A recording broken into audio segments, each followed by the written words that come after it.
Well, hiya, BookTube. Bill Ruttenberg here with the Ruttenberg Library. Come to you tonight with another tag. I got my daughter Crimson here. We're gonna answer the questions to the Hindsight is 2020 reader tag. And I saw this on Tanya at the Sampler Girls channel. And I think the original, if I understood correctly, the original was done by Aaron Go Read. And yeah, so this was got 5 questions, and then the 6th one's a tag, or tag somebody else. So 5 questions, so let's go ahead and get started on this. Number 1, what were you like as an early reader? You want to take it? Or you want me to go? You go. All right, I'll go. So for me, I really stressed when I was a kid, reading became an escape for me. When I went into foster care, the first home I went into was a bit chaotic, to say the least. I know a lot of times we had there was a lot of different foster kids in there, and then the foster family also had their children in the house, and there was fighting amongst the older, like high school aged kids, like fist fight type fighting. And it became, for a first grader, this was pretty intense. And so for me, reading became an escape for me. I got to pick every time the Scholastic paper came. It had all the books that you could order books out of at the book fair. I always got to order 1 book, or sometimes 2, but usually 1 book. And my first book that I read, or that I ordered out of there, that I remember reading was books on dinosaurs. I had 3 different books that I got that year from the Scholastic order form, and I remember hiding behind the couch, hiding behind the lazy boy chair while some of that fighting was going on, and I always had my book with me, and I would kind of become engrossed in that book. And so for me as an early reader, it was my escape. I don't know how else to say that. That it gave me something else, something better to think about. And in the process, I became I think a decent reader, and I kind of started devouring books as I got into as I went from foster home to foster home and stuff like that. Books were my friends, and so I kind of devoured a lot of the school library, and that's my take on that question. What I was like as an early reader. Go ahead. I guess I've always enjoyed reading. When I was a kid, I liked it. Even toddler age, I don't know.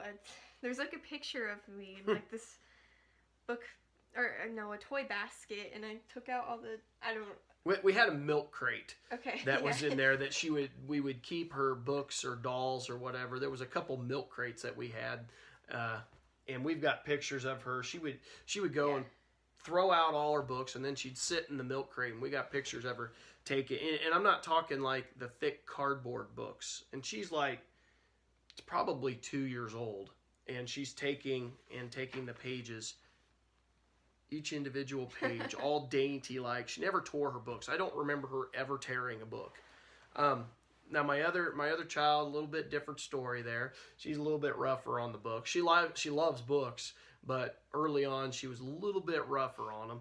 But she was always dainty with them, just page by page. Yep. I don't remember that, but I remember you guys always telling me that, and I remember seeing that picture. I was going to say, we got pictures to prove it. Pictures and, old videotapes of me just, reading books.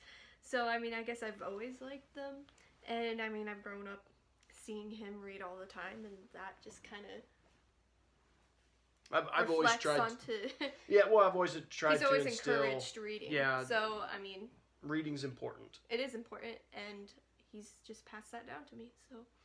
All right, so number 2, what book or book series really got you excited about reading as a kid? So for me, as I said, when I was like first grade, dinosaur books. I loved dinosaur books. But as I got older through elementary, the Boxcar Children series by Chandler, I think was the name, something Chandler. It's escaping me. Hopefully I at least got the last name right. But the Boxcar Children series, I read a bunch of those, and I don't even remember how many there were in the series, but there were a lot, and I enjoyed those. I don't know why I made a connection with that book. They were about a bunch of kids who were runaways. They were living in a boxcar, literally, and I think they end up getting adopted and stuff. I can't remember. That's been a long time since I read those, but I made a connection with those for some odd reason. I remember always imagining myself. Of course, I was in foster homes, so keep that in mind as I'm telling you this, but I always imagined myself running away and then being able to make it on my own, be able to, if it's staying in a boxcar or floating down the river down to another city and living on the streets and making it on my own, or going into somebody's barn and turning it into a house and they don't even know I'm there. The adventure of it. The adventure of it. I always had that adventure running through my head. And then as I got into, upper elementary, the Landmark books, the nonfiction series that had, they were histories, a lot of biographies, Landmark books. And I've showed some of those on some of my book hauls that I've done over the summer, where the library was weeding stuff out. And I was like, do not throw those away. That is so from my childhood. I want those. And when I got into middle school, I remember Greek Gods and Goddesses.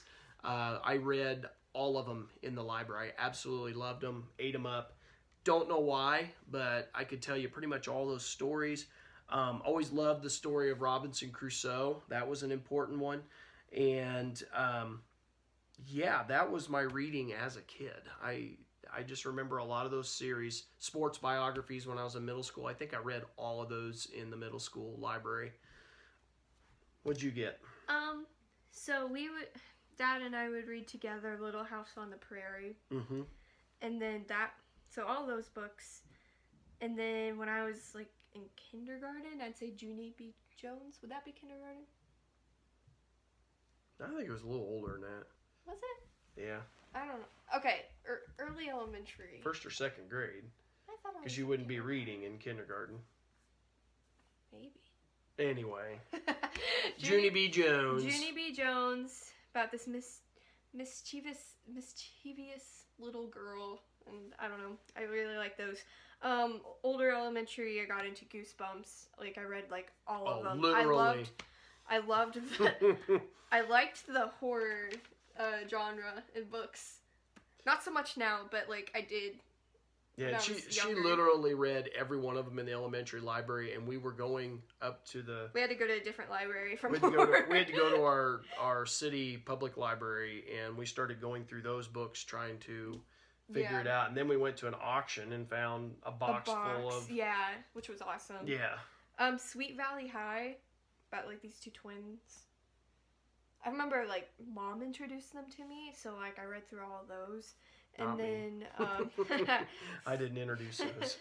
Frognapped. Frognapper. No, it's Frognapped. Was it Frognapped? Yeah, it's Frognapped. It's been a long time since I read it, so I can't really... Yeah, we read these. Some of these we read, like this was her, but when we go to bed, we'd read a chapter every night. Frognapped was one of them. We read a chapter every night. It was good. I don't remember what it was about. I don't even remember where we got it. I don't remember. Whatever After series, which was a good series, and this was when I was a little bit older, and it was about these two kids who would just go into, like, fairy tale times and, like, try to reverse the situation. They were just good books, and so I think that's what got me kind of hooked on reading. Mm-hmm. So, number 3. Has there been a person in your life, real or fictional, who inspired you to be a reader? For me, I think a neat story, and I've never read, like, a biography on him. I've just read in histories about him. But Andrew Carnegie... and, just how he put in all of the money towards libraries, because he felt that, or he recognized that everybody needed a chance to educate themselves.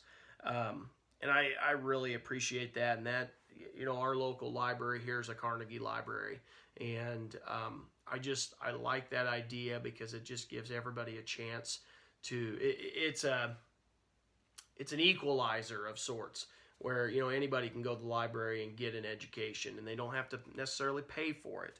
So I really like that. And if we talk a fictional character, Philip Kent from the Kent Family Chronicles. He was the main character in the first, I think, 3 volumes, and he's the first guy who comes to America, and when he was in France in volume 1, he had picked up, I think it was, if I remember right, because I didn't go look, I probably should have, but Jean-Jacques Rousseau, I think that was the Enlightenment philosopher that he had picked up. I hope I'm correct on that, but the reading that he did to educate himself, and just that, again, that equalizer.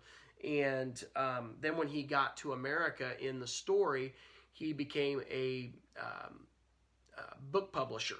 He put together a publishing house, and so just the idea that the written word, it means so much, and it's a way of passing on our culture. It's a way of passing on ideas. It's a way of just picking yourself up in life. And so, yeah, those would be my 2 people. Go ahead. I have 2 people, and so real and fictional. So for real, like I said earlier, my dad, because growing up, I mean, you just go downstairs even early in the morning, and he would be sitting at the table reading, always reading. And so that's just kind of always been a big part of my life. He's just always reading, and I don't know. And fictional, I'd say Belle off of Beauty and the Beast, because she always wanted like an adventure out of this boring little town, and like it just kind of reminds me of where we live right now. Here we go. We live in a small town, and I don't know, I just felt like I connected. She's ready for her adventure. I'm ready for my adventure. But even as like a kid, like, I don't know. Well, and she knows that when I do get rich someday. Oh, yes. Even more importantly, the library and the mansion at the Beast. In the Beast's mansion. Or castle, whatever you want to call it. Beautiful library, and it's just this big open room, and like broad daylight coming in, like these huge windows, and then just, it's beautiful. And so when he wins the lottery someday, or if I do, we're gonna make a library just like that. It's gonna be awesome. It's gonna be great. Number 4, what point did you begin to identify as a reader? So for me, I think it was with me all the way through school. It was kind of, I don't know if we call it hit and miss or spotty, because I'd go through streaks where I was reading a lot, and then there would be times when I was being a social butterfly, and then there'd be times when I was reading a lot, then social butterfly. So it was kind of hit and miss all the way through high school. But I think the time that I actually started to identify myself as a reader would probably be in college, when I'd met my wife, and when we were at college, there was this little bookstore just off the town square that I discovered, and I'd go in there, and they had used books clear in the back, and they'd be anywhere from $1 to $4, I don't know, something like that. And I discovered the Kent Family Chronicles. Now I say I discovered, but actually my high school teacher's the one that tried to get me to read that, but I could never get the thing read when I was in high school. I just wasn't ready for it, I don't think. My maturity to sit down with a book that thick, I was not ready. And so when I was in college, I picked those up, and it's, of course, got 8 volumes to it, and I ate those up. It was awesome. And it was at probably that point, because I also started to read John Grisham. Matter of fact, when she was born, that night or morning she was born, I was reading John Grisham. That's how I was attempting to stay awake overnight while that was happening. Men, don't fall asleep when the baby's being born. Just a word of advice. You'll never hear the end of it. Anyway, I was reading John Grisham. Thanks, Dad. The Kent Family Chronicles in college and John Grisham in college really was the point when I started to identify as a reader. And then as I became a teacher, I started really wearing this as a badge of honor that I am a reader. And, I try to tell my kids at school, if you really get into something, just nerd out and own it. And I've gotten to where I just own it. Some of the teachers give me a hard time about it, but what I've also noticed is it has rubbed off on some of the teachers, and now I have them reading books that they might not have been able to read, or not, they could read it. They might not have picked them up if I hadn't suggested them. Yeah. And so I think that's just awesome, and I kind of wear that as a badge of honor. And they don't give me as hard a time anymore as they used to. I think it's respectable if someone reads. Yeah. Yeah. All right. So when did you? Okay. With this, I don't think there was ever like a specific time where I'm like, I'm a reader. I've always liked reading, and like I bring books to pep band games and read during pep band games. Like whenever there's a basketball game and the band have to play, and during like when we're not playing, I'll just get my book out instead of watch the basketball game. And I think it's just little stuff like that makes me realize, or like when people are commenting that I'm always reading. Like I have friends, or like a friend will text me, but you're like, hey, what are you doing? I'm like, oh, I'm just reading. And then they'll be like, oh, you read a lot. And I'm like, yeah, I do. Or like I go to the swimming pool. I did this a lot in middle school. I'd go and then I would bring a book and like I'd read at the pool. So I think it's just little stuff like that makes me realize, like, yeah, I read. I'm a reader. So for me, how has being a reader shaped your life and your worldview? That's a big question. It is a big question. For me, reading is everything. It has opened up my world. The whole equalizer thing, making it so that you can become educated if you really want to become educated. You don't have to stay in ignorance. You can go look up subjects at the library and put yourself on the same playing field as somebody with a master's degree, a doctorate degree. It just depends on if you want to put the time in. So for me, reading has shaped my life because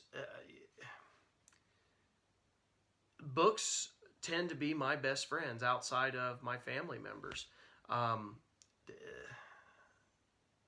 If I'm bored, I go read. That's just how it is. And I've always been, this is actually meant for the other question. This part of the answer, I forgot to say it, but it can go in right here. How's it shaped my life? So I was always big into sports. I was, I don't want to call myself an athlete, but I loved playing. Okay.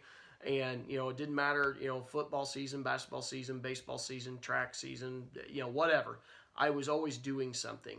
And what I have really noticed, what has been just it's just helped me in life is as I've gotten older, I still want to be that athlete, but my body tells me I am not that athlete anymore. And there's just things I simply cannot do anymore. And I have replaced where sports used to be in my life. I have replaced that with my reading. And so my reading has just grown because I do it that much more. And then, it's shaped my life because my whole life is built around education. I'm a teacher, and I view all of those kids as my own kids, and I want to see them do better, do good for themselves, do better than what I've done.